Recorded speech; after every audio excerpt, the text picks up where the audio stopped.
वर्ग चौथा. विषय आपल्या सभोवतालचे जग भाग 2. पाठ 6वा.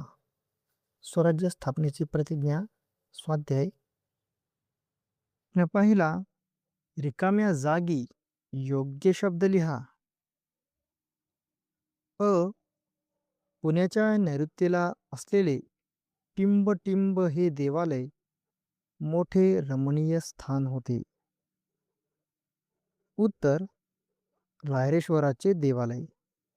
पुण्याच्या नैऋत्येला असलेले रायरेश्वराचे देवालय मोठे रमणीय स्थान होते.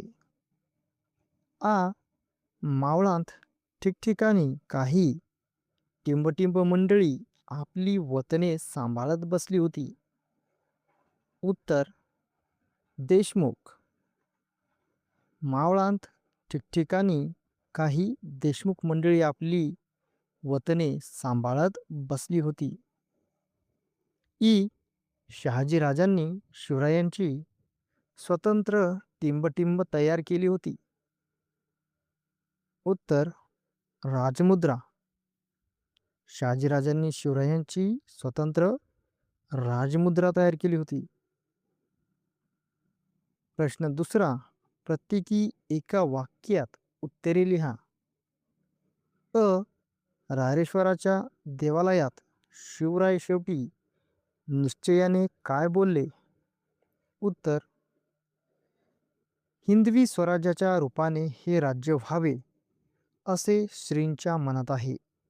श्रींचे हे मनोरथ आपण पूर्ण करूया असे रायरेश्वराच्या देवालयात शिवराय शेट्टी निश्चयाने बोलले. जिजाबाईंना कोणता विश्वास वाटू लागला?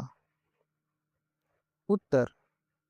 आपण मनी जे धरले ते शिवराय पूर्ण करणार असा विश्वास जिजाबाईंना वाटू लागला.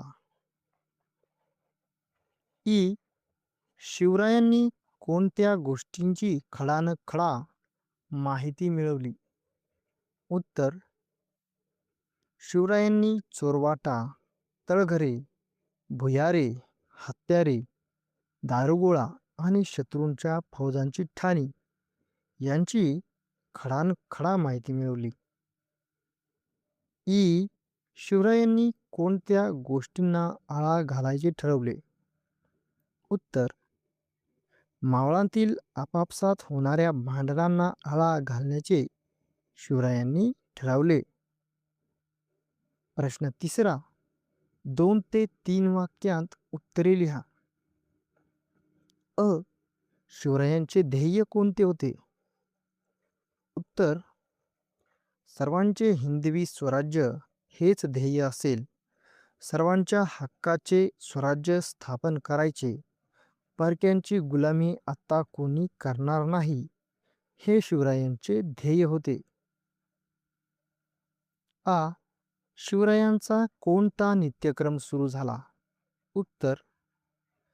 मावळ्यांना घेऊन तलवारीचे हात करणे, घोडदौड करणे, डोंगरांतील आडमार्ग शोधणे, खिंडी, घाट आणि चोरवाटा निरखणे असा शिवरायांचा नित्यक्रम सुरू झाला.